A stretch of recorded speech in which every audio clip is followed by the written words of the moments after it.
Hey Avery, how you doing? Good. I guess just sort of for starters, you're obviously one of the leaders on this team. Where do you feel like sort of the pulse of everything is right now, coming off two straight losses, trying to avoid a third in a big rivalry game against Florida? Yeah, I think we're going in the right direction. I think it's important to consider the past as a place of reference, not a place of residence. We can't just look back in the past and be like, hey, like this happened, this happened, this happened, this happened. We got to move forward, and that's what we're doing today. That's what we did yesterday, and that's what we'll keep doing the rest of the week. Yeah, I mean, it's kind of last time y'all had two straight losses was last year, going into the Florida game similarly in a way like this, and down a lot of players.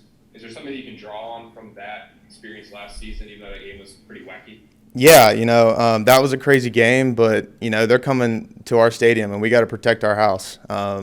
And it's a big rivalry. It always has been since I've been here. It's been a close game. What happened last year, if it happens again this year, we'll be ready for it.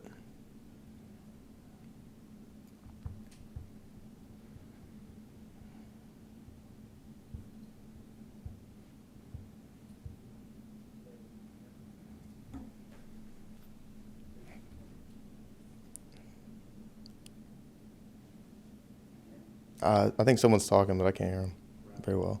Scott?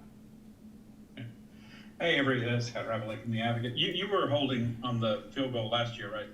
In Florida. That was Zach. That was Zach. Oh, that was Zach. Okay.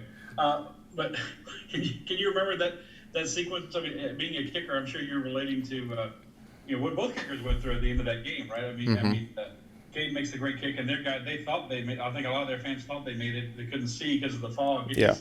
Talk about you relating to what both guys were going through at the end of that game last year. Yeah, when we sent Cade out there, it was kind of no question he was going to make it. We've seen him practice every single day, and he's hitting from 70 yards, in warm up. So it's stuff like we knew he was going to make it. When it came down to it, he was ready for the moment. And then their kicker Evan got a shot. Evan's a good friend of all of ours. And it didn't go his way, but like I said, if it comes down to special teams again, we'll be ready for it. Hey, Avery Shaw from Channel 9.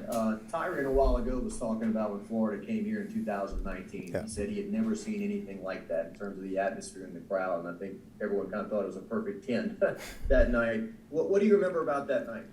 That was when you think Tiger Stadium, that was one of those nights. It was loud. I think I tell a lot of people, like, when I was kicking off to start the game, the ball was like vibrating on the tee because Tiger Stadium was so loud. So it's stuff like that makes Tiger Stadium great. And we know we're playing in the morning, but we expect a loud crowd again. Do you remember after the bomb from Burrow to Chase, you guys were kicking off and the kickoff team was kind of swaying back and forth, Yeah. and the whole stadium was kind of swaying and shaking, it seemed like? Yeah, no, that's what makes Tiger Stadium great. That's what makes LSU great. The fans are amazing. That's just LSU. That's what we expect. Avery, halfway through the year here, it's also halfway through Max's kind of first full season as a starter. Just from your perspective, is there any ways that you've sort of seen him growing in that role over the last 6 games? Yeah, Max has done a great job, in my opinion. Being a specialist, you get the unique opportunity to kind of see from the balcony. You get to see the offense and defense do their thing from the sideline a lot of times. And Max he's grown so much as a player, but more as a person. He's a leader on this team, and that says a lot of his character and stuff. I know he's got a lot going on, but he's doing a really good job with it all. Was there maybe a moment where you really saw that leadership coming to the forefront or something like that? Yeah, it's just the off season. Him and Miles were competing, and unfortunately Miles got injured, and Max right then and there stepped up and was like, "We got this. Like I got this team. I'm going to take over," and he's done a great job so far. Thank you.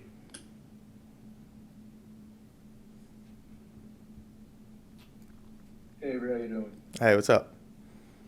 I've always kind of thought punters are in a bit of a weird position because, maybe your best game on the season is also probably the worst game for the team as a whole. So is it ever maybe difficult, per se, to kind of take pride in your performance when the team isn't performing well as a whole? Yeah, I mean, obviously, winning is what matters. when we start looking at individual statistics, that's when we, lose altogether. You never hear Joe Burrow talk about winning the Heisman. All you heard him talk about was winning a championship. So, when you look at individual statistics, that was my best game, but we didn't win. So, in my opinion, it doesn't matter. Hey Avery, Leah Van from The Advocate. You talked about the atmosphere at Tiger Stadium. Obviously this Saturday you've got an 11 a.m. kickoff, 3-3 record. What is your message to fans to kind of get them to come out and still provide that atmosphere for this team? Yeah, we need them. We need them. Tiger Stadium is known for, as Coach O says, where dreams come to die. And, Florida's coming in here pretty confident and, using Tiger Stadium to our advantage, bringing the fans with us, we got to show them on Saturday. Thank you, Avery. Thanks, y'all.